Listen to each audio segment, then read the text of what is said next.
தேமுதிக அமைக்கும் கூட்டணி தமிழகத்தை முன்னேற்றும் கூட்டணியாக இருக்கும் என தேமுதிக பொதுச் செயலாளர் பிரேமலதா விஜயகாந்த் தெரிவித்தார்.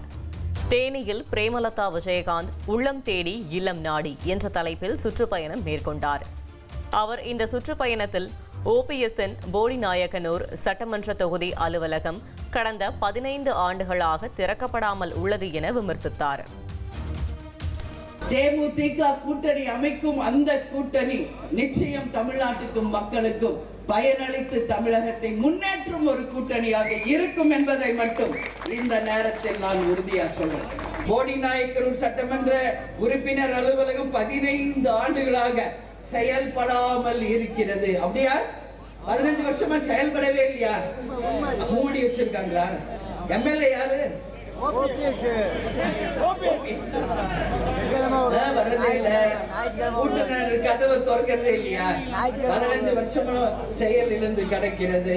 நமது வேட்பாளர் அல்லது கூட்டணி வேட்பாளர் வரும் பொழுது நிரந்தரமாக பூட்டப்பட்டு அந்த பூட்டை உடைக்கப்பட்டு மக்கள் பயன்பாட்டிற்கு அந்த அலுவலகத்தை கொண்டு வந்து நிச்சயமாக அதை சரி செய்வோம். பவானி அருகே 2 கோடி ரூபாய் பணத்துடன் சென்ற வங்கி வாகனம் விபத்தில் சிக்கியதால் பரபரப்பு ஏற்பட்டது. ஈரோடு மாவட்டம் பவானி பகுதியில் அடுத்தடுத்து வாகனங்கள் மோதி விபத்திற்குள்ளானது.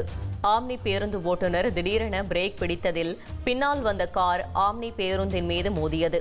தொடர்ந்து தனியார் வங்கியின் 2 கோடி ரூபாய் பணத்துடன் வந்த டெம்போ வாகனம் காரின் மீது மோதியது. அடுத்தடுத்து மோதிய வாகனங்களால் பரபரப்பு ஏற்பட்டது. 2 கோடி ரூபாயை திருட இந்த விபத்து நிகழ்ந்ததா என்ற கோணத்தில் போலீசார் விசாரித்து வருகின்றனர். தஞ்சாவூர் மாவட்டம் திருவிடைமருதூர் அருகே சாலையில் திரியும் மாடுகளால் வாகன ஓட்டிகள் அச்சமடைந்துள்ளனர். கரிக்குளம் பகுதியில் சுற்றித் திரியும் ஏராளமான மாடுகள் ஒரு சில சமயங்களில் நடு ரோட்டிலேயே அமர்ந்து விடுகின்றன. இதனால் அப்பகுதி வழியே செல்லும் வாகன ஓட்டிகள் அச்சத்துடனேயே செல்ல வேண்டிய சூழல் ஏற்பட்டுள்ளது. கொடைக்கானல் நகர்ப்புறம் மற்றும் முக்கியமான சாலைகளில் தோன்றிய அடர் பனிமூட்டத்தால் வாகன ஓட்டிகள் மற்றும் பொதுமக்களுக்கு கடும் சிரமம் ஏற்பட்டுள்ளது. இதனால் விபத்துக்களை தவிர்க்க வாகன ஓட்டிகள் தங்களின் வாகனங்களில் உள்ள விளக்குகளை எரிய விட்டபடி பயணிக்கின்றனர்.